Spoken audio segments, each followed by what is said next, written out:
Hi student, आज हम लोग क्लास 10th मैथ पढ़ेंगे यूपी बोर्ड से हिंदी मीडियम। क्लास 10th का फर्स्ट चैप्टर जिसका नाम है वास्तविक संख्याएं, जिसको इंग्लिश में बोलते हैं रियल नंबर्स। तो वास्तविक संख्याएं पढ़ने से पहले हम लोग क्लास 9th में जो पढ़े थे उस चीज़ों पे एक बार डिस्कस कर लेते हैं। उसका एक बार रिवीजन करना जरूरी है ताकि इस चैप्टर को समझने में हमें आसानी हो। तो सबसे पहले हम बताएंगे परिमेय संख्याएं क्या होती हैं।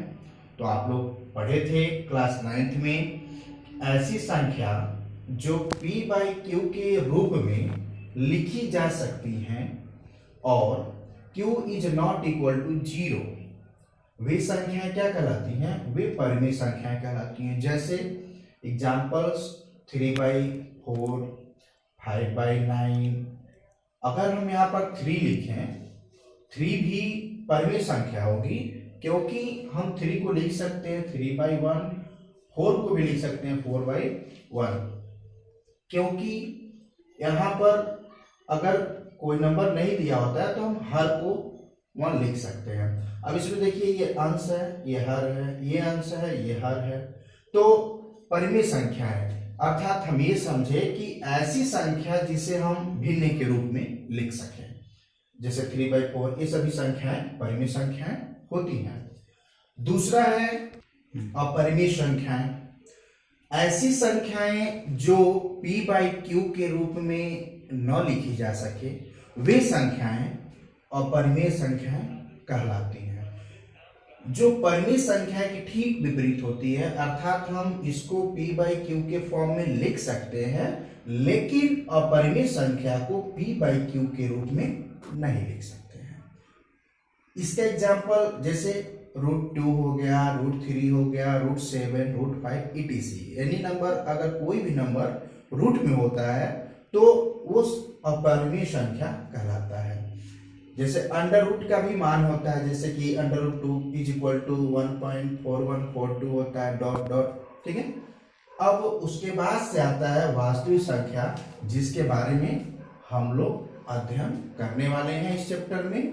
तो वास्तविक संख्याएं क्या होती हैं? तो वास्तविक संख्याएं सभी परिमेय संख्याएं यानी सभी परिमेय संख्याओं और सभी अपरिमेय संख्याओं के समूह को वास्तविक संख्याएं कहते हैं।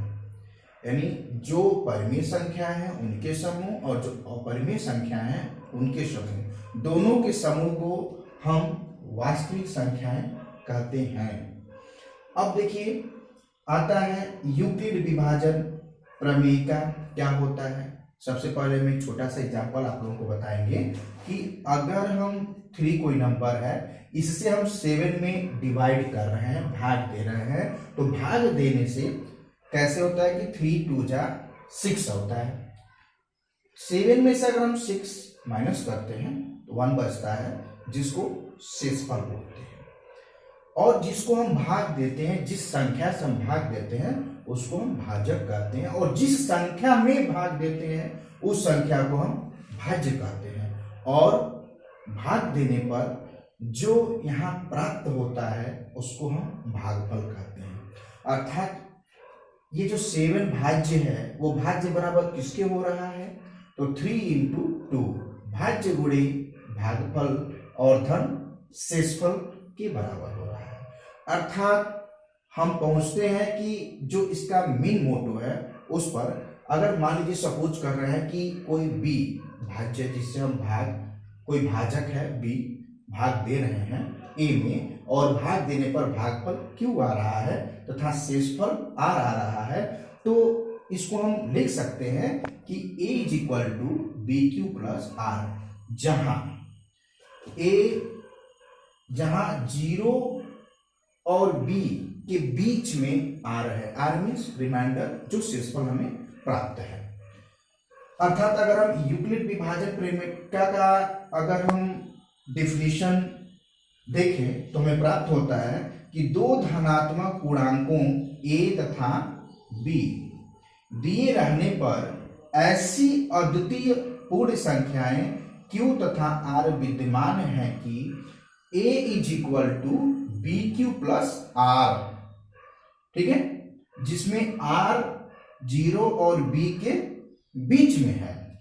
अब इसके बाद से होता क्या है कि यूक्लिड विभाजन एल्गोरिथम, इसके बाद से अगर हम लोग पढ़ेंगे कि यूक्लिड विभाजन एल्गोरिथम, ये होता है कि स्टेप वाइज स्टेप मेथड होता है, जिसके सहायता से हम एल्गोरिथम की जो सहायता होता है, इसके सहायता से हम मौसों को निकाल सकते हैं। जैसे कि हम आप लोगों को एक एग्जांपल बताएं कि यूक्लिड विभाजन एल्गोरिथम से कैसे हम किसी दो संख्याओं का एचसीएफ निकाल सकते हैं। एचसीएफ मींस होता है हाईएस्ट कॉमन फैक्टर, जिसको महत्तम बोलते हैं, मोस्ट।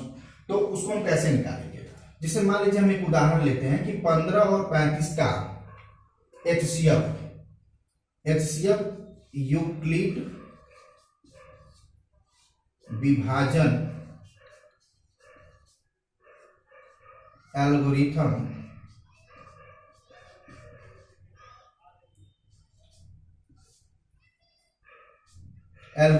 का प्रयोग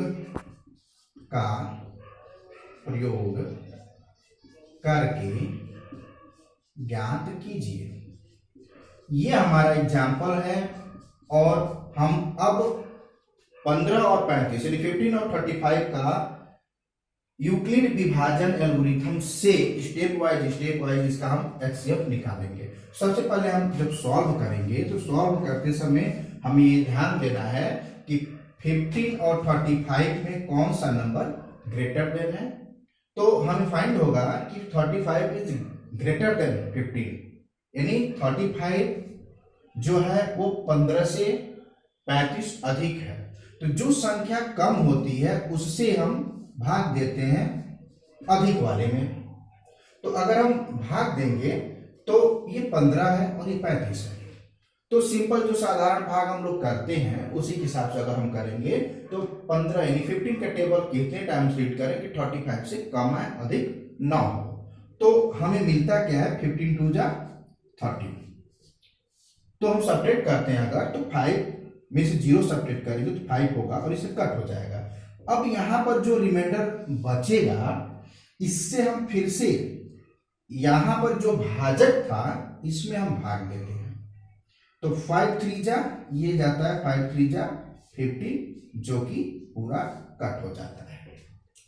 तो इसमें स्टेप वाइज स्टेप कैसे चल रहा है, जैसे कि पहले स्टेप में हम क्या किए, स्टेप फर्स्ट में पहले स्टेप में हम ये किए कि ये जो 35 है, 35 इज इक्वल टू किसके इज इक्वल टू हो रहा है, तो 35 is equal to 15 into 2, 15 into 2 plus remainder, इसका रिमाइंडर कितना बच रहा है 5, किसके according, a is equal to B Q plus R के अकॉर्डिंग।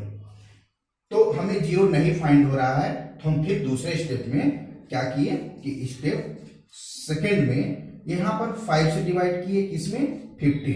तो ये 15 इज इक्वल टू क्या फाइंड हो रहा है, 5 इंटू 3 और प्लस 0 हमको यहां पर मिल जा रहा है, इसको हम 0 भी लिख सकते हैं। तो अर्थात यहां पर हमें मिल जा रहा है कि 5 3 जा 15, यानी 0 फाइंड हो जा रहा है। अर्थात कौन सा कब 0 प्राप्त हो रहा है, जब हम 5 से डिवाइड कर रहे हैं, भाग दे रहे हैं।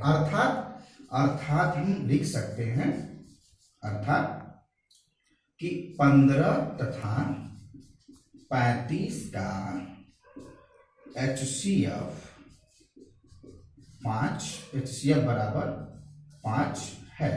ये आपका आंसर हो जाएगा। इस तरह से आप लोगों को और भी क्वेश्चन का सॉल्यूशन बताया जाएगा। इतना आप लोग समझें। अगर आपको ये सारी चीजें समझ में आई हो या फिर इससे रिलेटेड कोई क्वेश्चन आपको पूछना हो तो आप पूछ सकते हैं। इसके बाद की क्लासेस अगले वीडियो में अपलोड किया जाएगा। आज के लिए इतना ही। जय हिंद, जय भारत।